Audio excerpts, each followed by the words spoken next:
Hello friends. Last class में हम लोग बीआरएस की कुछ इंट्रोडक्शन पार्ट किए थे और मैंने बताया था कि बीआरएस क्या होता है और हम लोग क्यों उसको करते हैं। आज मैं अब आपको इसकी रिकैप बता देती हूँ कि क्या होता है बीआरएस। ठीक है। एक्चुअली में बीआरएस का मतलब होता है बैंक रिकन्सिलिएशन स्टेटमेंट, रिकन्साइल करना। एक्चुअली में जब हम लोग कैश बुक पढ़े थे तब आपको ध्यान आ रहा होगा कि हम लोग कैश बुक में बैंक का भी एंट्री करते। मतलब दो तरीक़ा से एंट्री हम लोग का बैंक में हो जाता है। एक जो हम लोग अपने मेंटेन करते हैं रिकॉर्ड रखने के लिए, जो फर्म में होता है वो, और दूसरा जो बैंक वाला रिकॉर्ड करता है, जो हमारे पासबुक में रिकॉर्ड होता है। ठीक है। अब कई बार क्या होता है कि हम लोग जो रिकॉर्ड करते हैं एंड बैंक जो रिकॉर्ड करते हैं अपने पासबुक में, जो हम लोग के पासबुक होते हैं, उसमें बहुत बार डिफरेंसेस आ जाता है बैंक के बैलेंस में। तो उस डिफरेंसेस को ख़त्म करना, वो दोनों को मैच करवाने को बैंक रिकन्सिलिएशन स्टेटमेंट बोलते हैं। आज मैं आपको बताने जाऊंगी कि इसकी प्रोसीजर क्या होती है, कैसे इसको किया जाता है। जैसा कि आप स्क्रीन में देख रहे हैं, बैंक रिकन्सिलिएशन स्टेटमेंट प्रोसीजर क्या है इसका। The first is debit balance as per cash book. मतलब जो हम लोग कैश बुक में बैंक का बैलेंस बताए हैं, अगर वो बैलेंस डेबिट है, ठीक है, जो बताता है, इंडिकेट करता है that the trader has so much balance of deposit at the bank. मतलब बैंक में हम लोग का डिपॉजिट्स है, बैलेंस है, और वो भी डेबिट में। Clear? Credit balance as per cash book indicates that amount which has been withdrawn in excess of deposits, मतलब ओवरड्राफ्ट है। मतलब अगर हम लोग के कैश बुक में दिखा रहा है कि बैंक का जो बैलेंस है वो क्रेडिट आ रहा है, इट मीन्स कि वो ओवरड्राफ्ट चल रहा है। क्लियर है? ये तो हम लोग को पता ही है। The third one is credit balance as per passbook. अगर पासबुक जो हमारी बैंक की जो रिकॉर्डेड पासबुक होती है उसमें अगर क्रेडिट बैलेंस दिखा रहा है, इट मीन्स कि हम लोग के बैंक में पैसा है, डिपॉजिट है। जब भी हम लोग बैंक में पैसा आता है तो हम लोग को क्या बैलेंस मैसेज आता होगा, आप लोग देखते होंगे कि dash amount is credited in your account. It means कि बैंक में पैसा आ गया है। तो credit balance as per passbook ये हम लोग का शो करता है कि बैलेंस पॉजिटिव में। Clear? The fourth and the last one is debit balance as per passbook indicate that the amount which has been withdrawn in excess of the deposit. मतलब अगर पासबुक में डेबिट बैलेंस आ रहा है, it means कि हम लोग का उसमें ओवरड्राफ्ट चल रहा है। क्लियर? आई होप इसका आपको समझ में आ गया होगा कि क्या करना है आखिर हम लोग को। अब इसमें जैसे यहाँ पे मैंने शॉर्ट में लिखा है कि अगर डेबिट बैलेंस है एज़ पर कैश बुक मतलब फेवरेबल है, debit balance credit balance as per passbook है तो फेवरेबल है, एंड अगर credit balance as per cash book है तो अनफेवरेबल है, and debit balance as per passbook है तो अनफेवरेबल है। क्लियर? ये आप 2-3 बार बनाएंगे तो आपको समझ में आ जाएगा कि क्या हो रहा है। ठीक है। अब रहा सवाल इसका फॉर्मेट। अब बनाना कैसे है, इसको क्या करना है एक्चुअली में हम लोग को, वो हम लोग देखेंगे। ठीक है। तो चलिए इसका फॉर्मेट देखते हैं। ठीक है। ये रहा आपका फॉर्मेट कि कैसे इसको बनाना है। ठीक है। Bank reconciliation statement as on, जो भी डेट है उस दिन का हम लोग उस तारीख तक का डेट दे देंगे। पर्टिकुलर्स, यहाँ कोई आपका डेबिट एंड क्रेडिट नहीं होता, प्लस एंड माइनस होता है। मतलब क्या चीज़ हम लोग करना चाह रहे हैं जो भूल गए उसको करना है, और क्या चीज़ हम लोग को उसमें से माइनस करना है वो माइनस आइटम यहाँ पर होगा इस साइड में। क्लियर है? अब जैसे यहाँ पे लिखा हुआ है क्वेश्चन में हमारा डेबिट बैलेंस फेवरेबल, मतलब फेवरेबल में है एज़ पर कैश बुक। मतलब कैश बुक में हमारा बैलेंस दिखा रहा है कि बैलेंस डेबिट में है, मतलब हम लोग बैलेंस पॉजिटिव में है बैंक के अकाउंट में।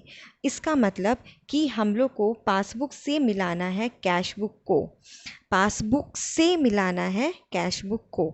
मतलब कैश बुक जितना है हम लोग पासबुक में देखेंगे कि क्या क्या एंट्री हुआ है, उससे हम लोग कैश बुक में प्लस या माइनस करेंगे। क्लियर? क्या हम लोग कर रहे हैं, हम लोग कैश बुक को मिला रहे हैं पासबुक से।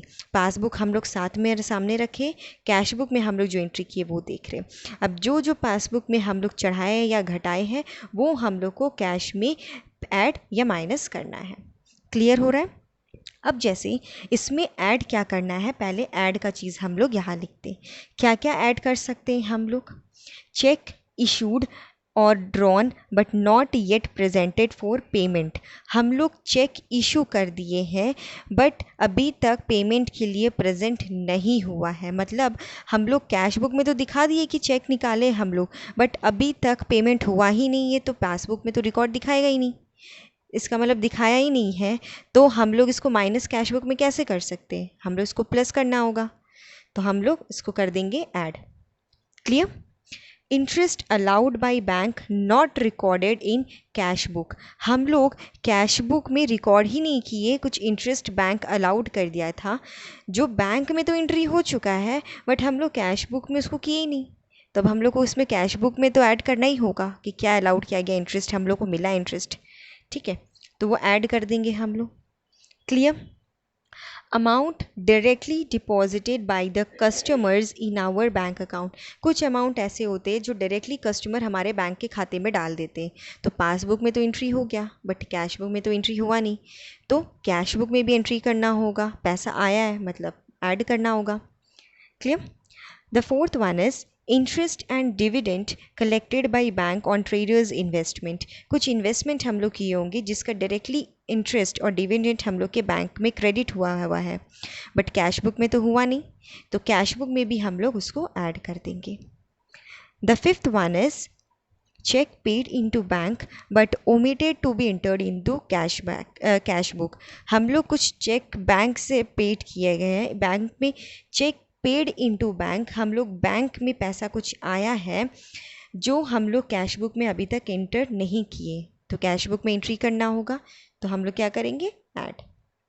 The sixth one is any wrong credit given by bank in the passbook. कुछ रॉन्ग क्रेडिट हम लोग कर दिए हैं पासबुक में जो हुआ है, तो उसको मैच करने के लिए हम लोग को कैश बुक में भी करना होगा। भले ही वो गलत है बट हम लोग को करना होगा, बाद में जाके हम लोग उसका ठीक कर देंगे। ठीक है, अब लेस क्या क्या करते हैं वो देखते हैं अपने। लेस के लिए हैं cheque paid into bank for collection but dishonoured by the bank. हम लोग चेक गए जमा करने बैंक में बट एक्चुअली में वो डिसऑनर्ड हो गया। अब डिसऑनर्ड हो गया, हम लोग को तो लगा था हम लोग के पास पैसा आ गया बट एक्चुअली में आया नहीं, तो पासबुक में तो कुछ एंट्री है ही नहीं। तब हम लोग इसको क्या कर देंगे, minus. Cheque paid into bank for collection but not yet credited by bank. Cheque paid हो गया है, कलेक्शन के लिए आने वाला है, लेकिन अभी तक बैंक उसमें क्रेडिट ही नहीं किया है। हम लोग को फ़ोन आ गया कस्टमर से कि हाँ आपके बैंक में पैसा डाल दिए हैं, तो हम लोग क्या किए, कैश बुक में एंट्री कर दिए कि हाँ पैसा आ गया, बट एक्चुअली में पासबुक में एंट्री हुआ ही नहीं, अभी तक पैसा आया ही नहीं। तो इसके लिए हम लोग क्या करेंगे, उसको वापस माइनस कर देंगे। Clear? The third one is direct payment made by the bank according to the standing instructions of customer. हम लोग कुछ बैंक को बोले हुए थे कि आप पर मंथ या पर ईयर इतना इतना पैसा आपको कट करके इसको पे करना है, तो आप कर दीजिएगा। बैंक तो अपना काम अच्छा से कर रहा है, वो ईयरली और मंथली जो हम लोग कुछ उनको बोले थे कि आप पैसा देते जाइएगा वो तो दे रहा है, बट हम लोग कैश बुक में उसको रिकॉर्ड करना भूल गए। तो वो तो अपना पैसा डेबिट करते गया बट हम लोग अभी तक उसमें वहाँ पे क्रेडिट किए नहीं है कैश में, तो हम लोग क्या करेंगे उसको, less. Bank charges and commission charged by bank. हम लोग कुछ बैंक चार्जेस जो बैंक काट लेती है हम लोग की मिनिमल बैलेंस नहीं होने पर, तो वो तो बैलेंस काट लेती है, बट बहुत बार क्या होता है हम लोग कैश बुक में उसको एंट्री करना भूल जाते हैं, तो वो भी हम लोग को एंट्री करना होगा। एंड बैंक चार्जेस तो ऐसे भी हम लोग का लेस हो जाता है, वही है। The fifth one is check issued but omitted to be recorded in cash book। हम चेक वहाँ से निकला है, चेक हम लोग किसी को दिए हैं बट अभी तक हम लोग कैश बुक में उसको रिकॉर्ड किए नहीं, भूल गए हम लोग रिकॉर्ड करना, तो वो भी क्या हो जाएगा, less. The sixth and the last one is any wrong debit given by bank in the passbook. Passbook में कुछ अमाउंट wrongly गलती से डेबिट कर दिया गया है, माइनस कर दिया गया है, तो हम लोग को मैच करने के लिए हम लोग को कैश बुक में से भी माइनस करना पड़ेगा, इररिस्पेक्टिव वो गलत है या सही है। क्लियर? ये इस एग्जॉस्टिव एंट्रीज़ है, इसके अलावा कुछ भी एंट्रीज़ नहीं होगा। बस आपको सिचुएशन पता करना है एंड ऐड और माइनस करके उसका अलग कॉलम में लिखना है। अब इसको एक्चुअली में बनाना कैसे है वो मैं आपको नेक्स्ट क्लास में सिखाऊंगी। आई होप प्लीज़ आप इस फॉर्मेट को अच्छा से समझिए और इसको बार बार देखिए ताकि नेक्स्ट क्लास में आप लोग को इससे प्रॉब्लम ना हो।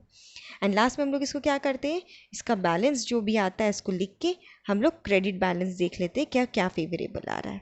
दैट्स इट, यही हम लोग को इसमें काम करना है।